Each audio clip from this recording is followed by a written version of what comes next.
চারটা রোমান্টিক সুন্নত, সুন্দর সুন্নত, স্বামী স্ত্রীর খুব সুন্দর দামি সুন্নত।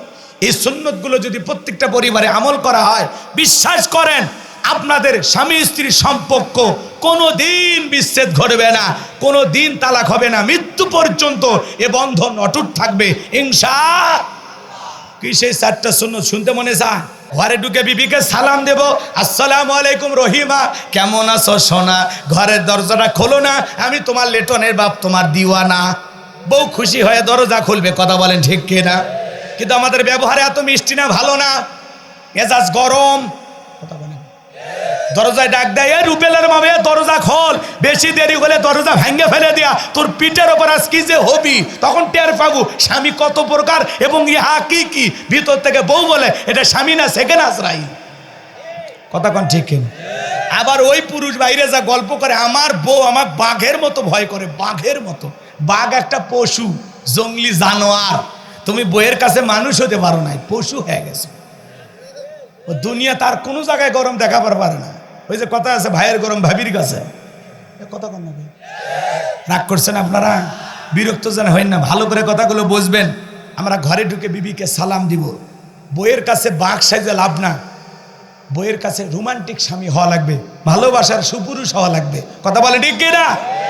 সালাম দেবো তো ইনশাল্লাহ।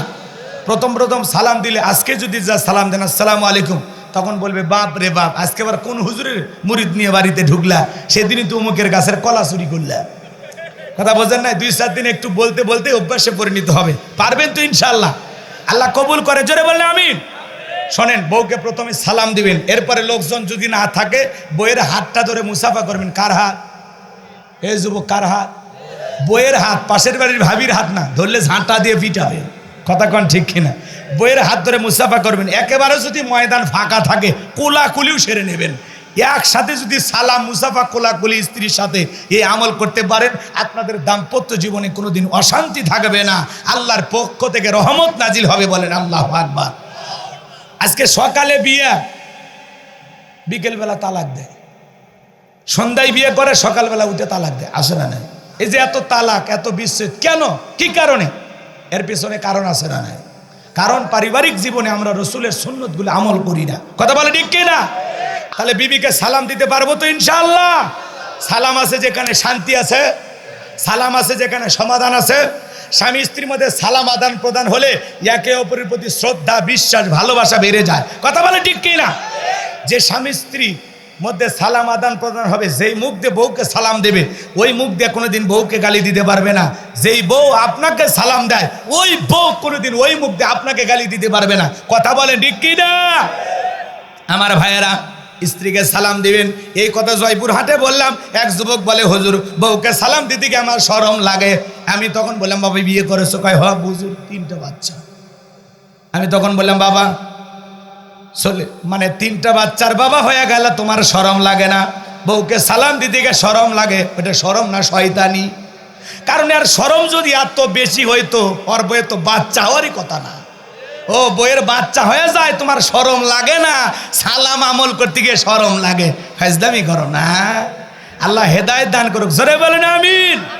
আমার ভাইয়েরা, লম্বা হবে, লম্বা করব না, সংক্ষিপ্ত কথা একটু বলে দেওয়া যায়। আম্মা জান আয়েশা রাদিয়াল্লাহু তাআলা আনহা বলেন, নবীজি যখন ঘরের ভিতরে প্রবেশ করলেন, বাজান নবীজি ঘরের ভিতরে ঢোকার পর আম্মা জান আয়েশা ডেকে বলেন, নবীজির চেহারার আলোতে সুইটা কই পড়ে আছে আমি পরিষ্কার দেখতে পেয়েছি। আপনার আমার নবীর সম্মান মর্যাদা কত জানেন?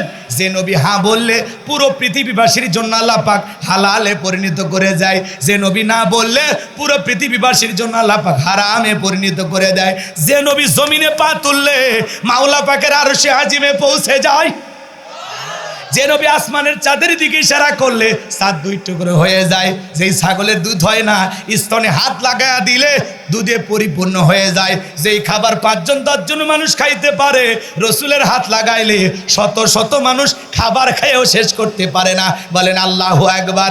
যেই নবীর চেহারার ওপরে মশা মাছি পড়া হারাম, জমিনে পথ চললে আসমানের মেঘ এসে ছায়া প্রদান করত। আল্লাহু আকবার বলেন। রসুল যখন ঘেমে যাইতেন, রসুলের ঘামগুলো চিকচিক করতো মুক্তোর দানার মতো। আম্মা জানেরা ওই ঘামগুলো নিয়ে শিশির ভিতরে জমায়ে রাখতেন, আর বিশেষ দিনে সুগন্ধি হিসাবে ব্যবহার করা হতো। কেমন নবী পাইছি, কেমন দামি নবী পাইছি। মক্কা নগরীর একজন মহিলা, স্বামী মারা গেছে, কয়েকটা দিন অতিবাহিত হয়ে যায় অনাহারে। বড় ছেলেটা ডেকে বলে, মা, ইয়েতিমের দরদ, ইয়েতিম নবী ছাড়া কেউ বুঝবে না, চলো না মা একবার বিশ্ব নবীর দরবারে যায়। ও মা, নবীর কাছে যায় কালিমা পড়ি আর না পড়ি, আমাদের বিপদের কথাটা আমরা বলতে পারবো। বিশ্ব নবী বলেন, দরদি চলো মা একবার নবীর কাছে যাই। ভদ্র মহিলা তার সন্তানদেরকে নিয়ে নবীজির দরবারে হাজির হয়ে গেল। দুইটা ভাই যখন রসুলের চেহারার দিকে তাকাইছেন, বড় ভাই ছোট ভাইকে ডেকে বলে, ভাই, এ কেমন মানুষের চেহারার দিকে তাকাইলাম, যার চেহারার দিকে তাকাইয়া আমার পেটের ক্ষুধা নিবারণ হয়ে গেছে। আমার মনে হয় এই মাত্র পেট ভরে কি যেন খাইলা। ছোট ভাই ডেকে বলে, বড় ভাই, আমি তো একই কথা আপনাকে বলতে চাচ্ছিলাম গো। এ কেমন মানুষের চেহারার দিকে তাকাইলাম, যার চেহারার দিকে তাকাইয়া কয়েকদিনের ক্ষুধার কথা আমি ভুলে গেছি। আমার মনে হয় এই মাত্র পেট ভরে কি যেন খাইলাম।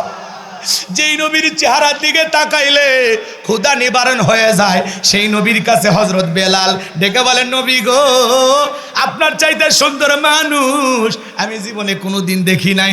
নবী গো, আপনি কালেমার দাওয়াত দিন, ইসলামের প্রচার প্রসার করেন, দয়া করে আমার একটু কালেমা পড়ে মুসলমান বানায় দেন। বিশ্ব নবী হযরত বেলালকে কালেমা পড়া দিলেন, লা ইলাহা ইল্লাল্লাহু মুহাম্মাদুর রাসূলুল্লাহ সাল্লাল্লাহু আলাইহি ওয়াসাল্লাম।